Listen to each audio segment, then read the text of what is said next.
Bismillahirrahmanirrahim. Assalamualaikum warahmatullahi wabarakatuh. Puji dan puji syukur atas kehadirat Allah Subhanahu wa taala yang telah memberikan kita berkah, nikmat dan rezekinya sehingga dapat kembali lagi bertemu pada video mata kuliah filsafat manajemen pendidikan dengan judul Dimensi Epistemologi Manajemen Pendidikan. Yang terhormat Bapak Dr. Haji Muhammad In'am Esa MPG dan temanku MPB sekalian. Kami dari kelompok 3 yang beranggotakan Amikus Foro, Ahmad Herdiansyah dan Alif Haji ini menyampaikan judul tersebut. Yang pertama-tama tentang dimensi epistemologi. Apakah itu dimensi epistemologi? Dimensi epistemologi merupakan suatu ilmu yang membicarakan teori-teori pengetahuan.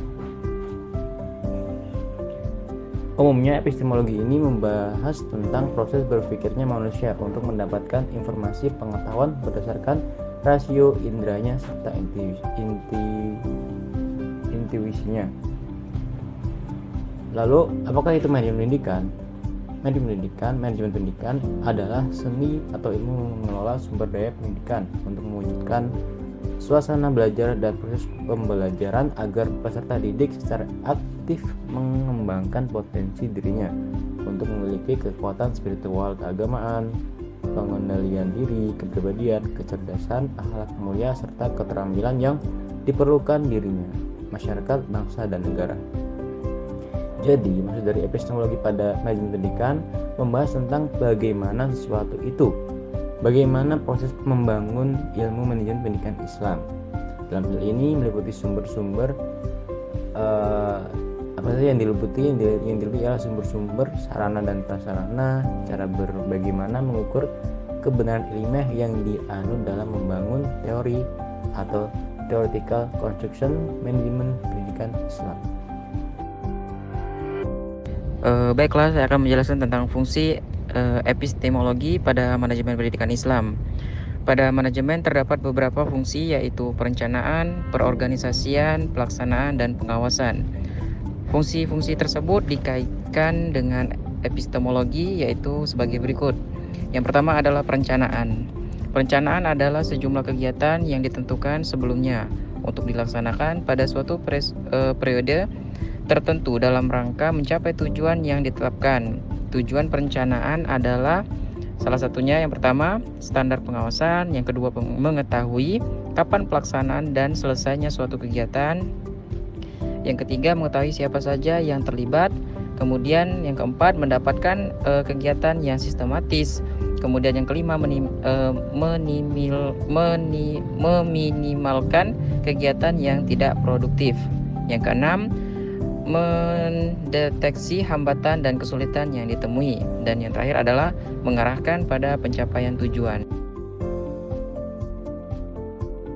Selanjutnya yang kedua adalah pengorganisasian, adalah yang pertama penentuan sumber daya dan kegiatan yang dibutuhkan untuk mencapai tujuan organisasi. Kemudian yang kedua proses perencanaan dan pengembangan suatu organisasi. Yang ketiga penguasaan tanggung jawab tertentu. Kemudian yang keempat pendelegasian wewenang yang diperlukan untuk individu-individu dalam melaksanakan tugas-tugasnya. Baiklah, selanjutnya adalah pelaksanaan.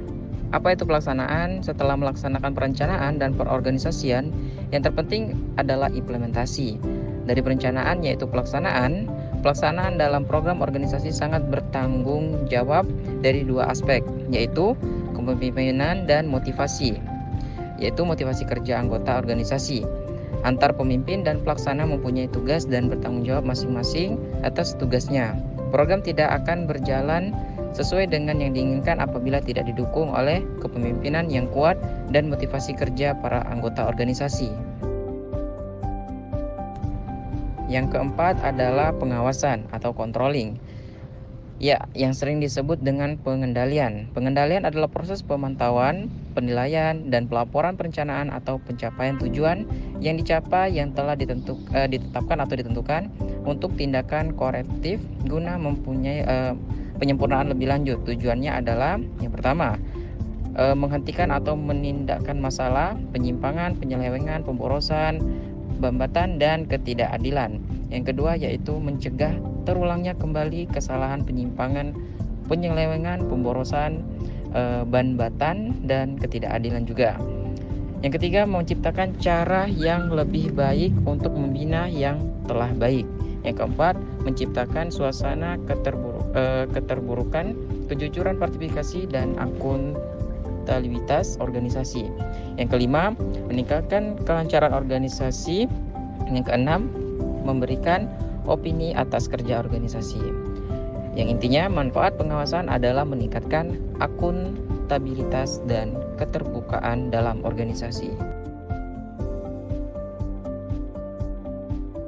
Baik, yang selanjutnya adalah landasan epistemologi manajemen pendidikan Islam. Landasan epistemologi mempertanyakan proses yang memungkinkan ditimbanya pengetahuan yang berupa ilmu. Bagaimana prosedurnya? Hal-hal apa yang harus diperhatikan agar didapat pengetahuan yang benar? Apa kebenaran itu sendiri? Apa kriterianya? Cara apa yang membantu ilmuwan dalam mendapatkan pengetahuan berupa ilmu? Singkatnya, landasan epistemologi ini menguraikan tentang cara mendapatkan pengetahuan. Berkaitan dengan dua aras kiblat berpikir, cara ilmiah menggunakan juga dua hampiran ilmiah, yaitu hampiran induktif dan hampiran deduktif.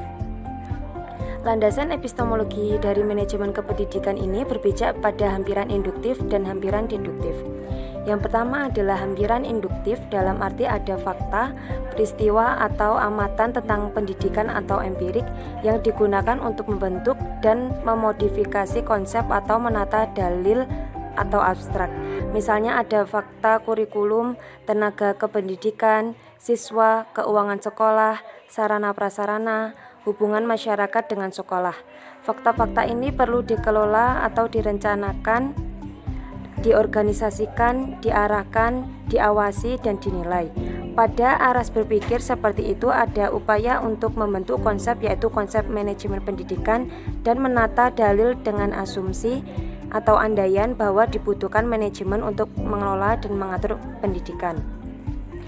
Hampiran deduktif dalam arti menelaah teori, penalaran, perenungan, dan pengalaman atau abstrak. Sasarannya mengatur konsep dan menguji dalil pada aras empirik, misalnya efektivitas perencanaan pengajaran kurikulum, evaluasi program, perencanaan pembiayaan, dan sebagainya. Jadi, dasar epistemologis diperlukan dalam manajemen pendidikan atau para ilmu pendidikan demi mengembangkan ilmunya secara produktif dan bertanggung jawab. Oke, sekian penyampaian materi dari kelompok 3. Mohon maaf apabila ada salah kata dan terima kasih banyak atas perhatiannya. Kami undur diri. Assalamualaikum warahmatullahi wabarakatuh. Terima kasih.